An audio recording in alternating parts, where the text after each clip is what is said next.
करावया कथा निरूपण ज्ञानदान मन द्यावे. कथा फार सुंदर आहे, मार गोड आहे. कारण या ठिकाणी म्हातारपणचं वर्णन सांगायचं आणि म्हातारच सांगायला बसले असा महत्वाचा मुद्दा इथं आहे. कारण म्हातारपणची अवस्था नाथ महाराजांनी वर्णन केली. काय जरा जरा म्हणजे म्हातारपण, की कारण त्याच्या हातापायामध्ये अवसान राहत नाही, गुडघे दुखतेत, डोळे दुखतेत, काय स्वभाव आहे, मान दुखते, जांभळ्या देतं माणूस, कुतीला आलं तरी झोप येते, जांभळ्या द्यायला स्वभाव आहे. अशा प्रकारची अवस्था म्हातारपणची. ऐका, म्हातारपणची व्याप्ता फार वाईट आहे महाराज.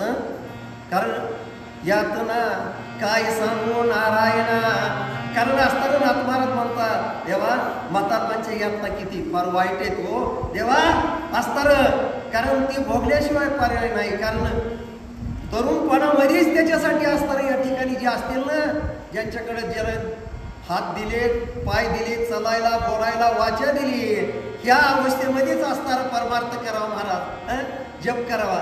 आता कुणी कुणी राम जप करणं किती महत्व आहे महाराज जपाचं, आता काय सांगावं.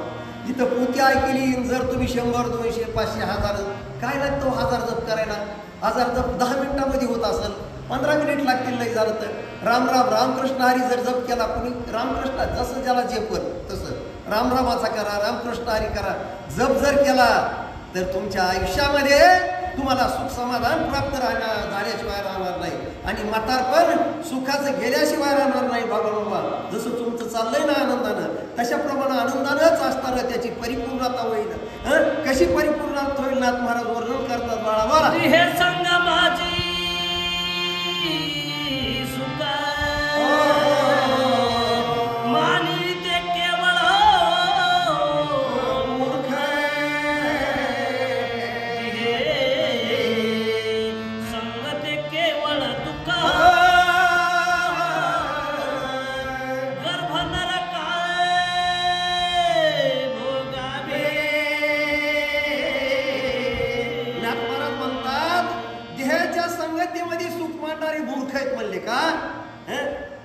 कारण सुख देहाच्या संगतीमध्ये नाही, सुख संतांच्या संगतीमध्ये महाराज.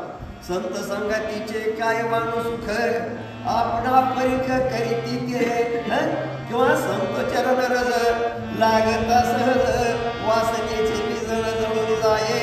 मग राम नामे उपजे आवडी आणि सुख घडोघडी वाढू लागे. देहाच्या संगतीमध्ये सुख नाही महाराज, सुख कशात आहे? संतांच्या संगतीमध्ये महाराज. बाळा बाळा बोला. श्रीराम मने रघुनाथा अंगित हे अहंता नंदता सुख राज्य भोगार्थ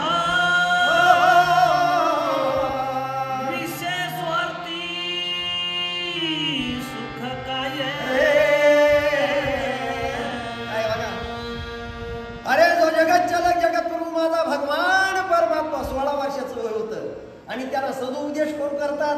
त्यांचे गुरु असतार वशिष्ठ महाराज आहे, आणि असतार त्या ठिकाणी विश्वामित्र आलेले आणि त्या ठिकाणी भगवान रामचंद्र प्रभूला सुख कशात आहे त्यांनी सांगितलं. माऊली सुद्धा सुंदर वर्णन करतात गोड्याच्या ठिकाणी.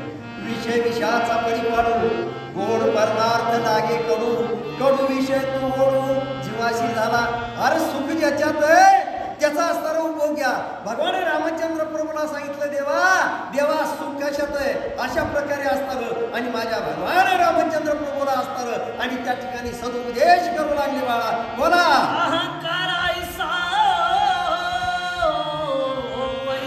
वैरी बैसला सता मुरावरी सुख नाही हो संसारी निज निर्धारी निश्चयो. अहंकाराची मोठी न लागे सज्ञानाच्या पाठी आणि अज्ञानाच्या झोमे कंठी नाना संकटी नाचवी काही चुकलं असलं तर महाराज कारण मागं पुढे होऊ शकते कारण आमच्यासारख्याला काय त्याचा अर्थ नाही कारण कीर्तनकार महाराज दोन एक पाठीमागं आहे कारण जरी एखादा शब्द चुकून गेला तरी जाऊ द्या कारण नाथ महाराजांनी सांगितलं बाबा अहंकार वाईट आहे दुःख आहे कारण पुन्हा म्हणतात दुःख बांधवडी आहे हा संसार सुखाचा विचार नाही मोठे अरे सुखच नाही ना कारण काय जर सुख प्राप्त करून घ्यायचं असेल तर संतांच्या संगतीमध्ये सुख मिळतं आणि माझ्या भगवान रामचंद्र प्रभूला असणार कुलगुरू वशिष्ठ आणि राजा विश्वामित्र असणारा त्या ठिकाणी सदुपदेश करू लागले महाराज